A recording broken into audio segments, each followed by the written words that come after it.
And for the last example natin, function of x is equal to 5x minus 7.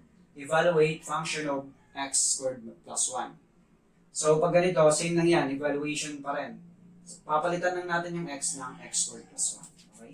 So function of x is equal to 5x plus 7. Evaluate function of x squared plus 1.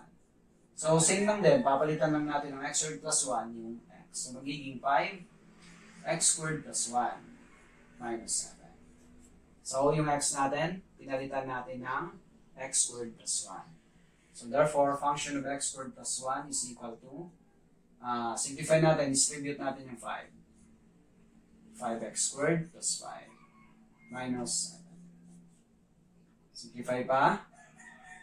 5 minus 7, that's minus 2. Therefore, function of x squared plus 1 is equal to 5x squared minus 2.